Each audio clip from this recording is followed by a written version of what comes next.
Righto then, well in today's video I want to give some advice to creators, especially those who are just starting out, but also to people who've been at it for years, and put simply that advice is this: make sure you are using as many platforms and websites as humanly possible. In today's video we're going to go more in depth on why that's important and some ways that you can start doing that right now on the Linux Lounge.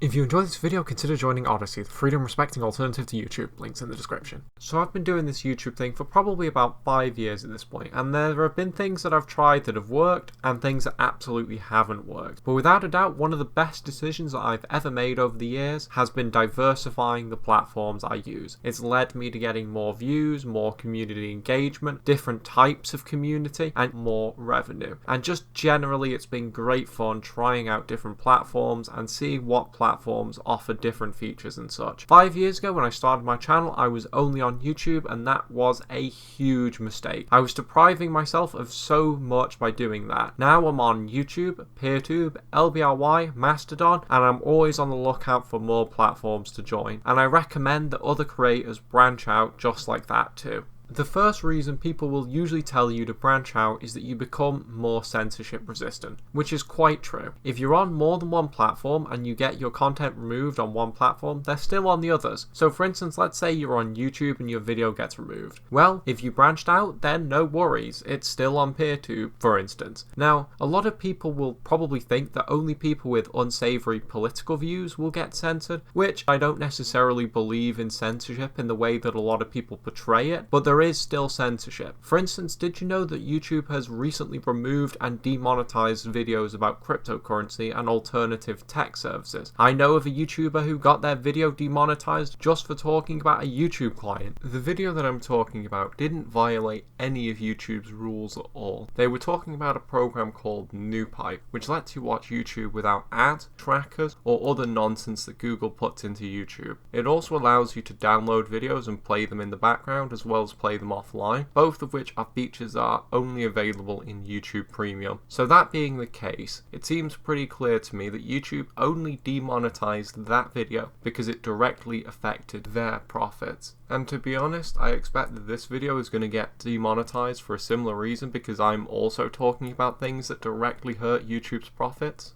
That is completely ridiculous. If you branch out and use more than one content delivery platform, you protect your videos from censorship, and more importantly, you protect your videos from unfair removal from one platform. Now, I'm sure a lot of people probably just heard that argument and thought, well, I don't think I'll ever be censored, so why should I care about having my content on multiple platforms? Well, maybe you are right. Maybe you will never be censored, but there certainly are other reasons to host your content on more than one platform. And this next reason is actually pretty simple. By only hosting your content on one platform, you actually deprive yourself of a much larger, more varied audience. For instance, I used to host my content on YouTube and YouTube only, but now I host my content on LBRY and PeerTube too. On LBRY, I actually have just under half the amount of subscribers that I have on YouTube, and many of my videos actually get more engagement over there than they do on YouTube, which is an opportunity that I would have deprived myself of had I not joined the platform. Additionally, if you're a content creator, you should probably also join more varied platforms too. For instance, if you're a video creator, maybe try joining a microblogging platform or something similar. For instance, I'm primarily a YouTuber,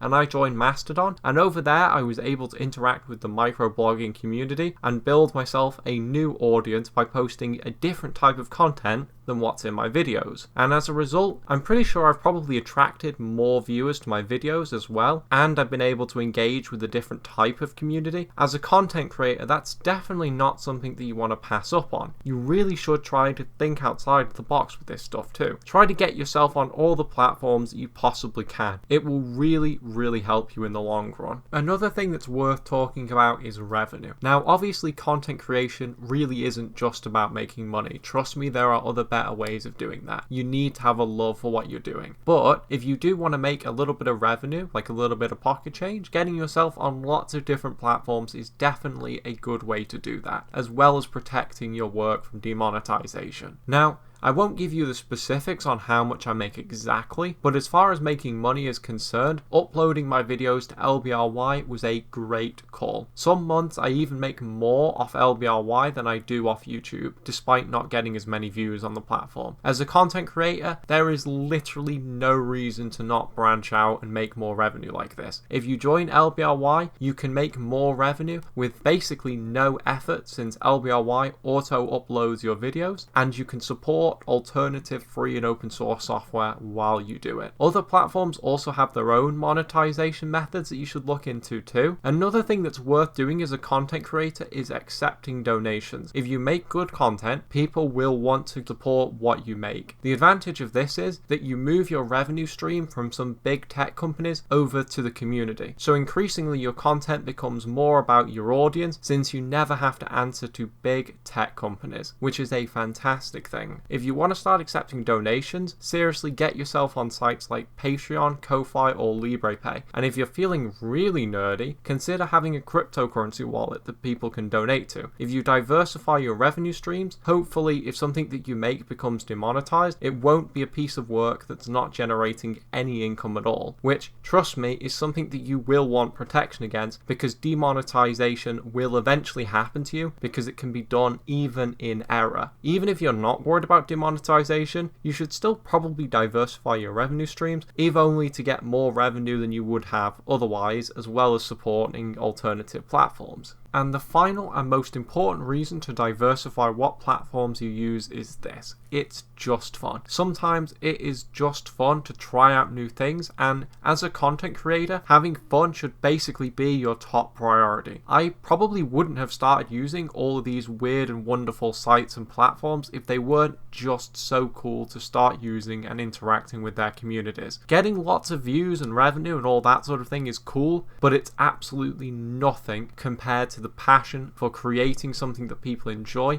and having new communities to do amazing things with. So in conclusion, my advice for content creators is this: get yourself on as many platforms as you can, especially small alternative platforms. It'll make your content more censorship resistant, it'll expose it to new audiences, and it might very well increase your overall revenue, as well as give you something fun to do. So with that said, that's it for today's video. I hope you found my advice useful. I'll have all the links to all the accounts that I have in the description if you want some ideas of how you can start branching out onto other platforms yourself. But with that said, that's it for today's video. I hope you enjoyed it, and I will see you in the next one. Thanks for watching.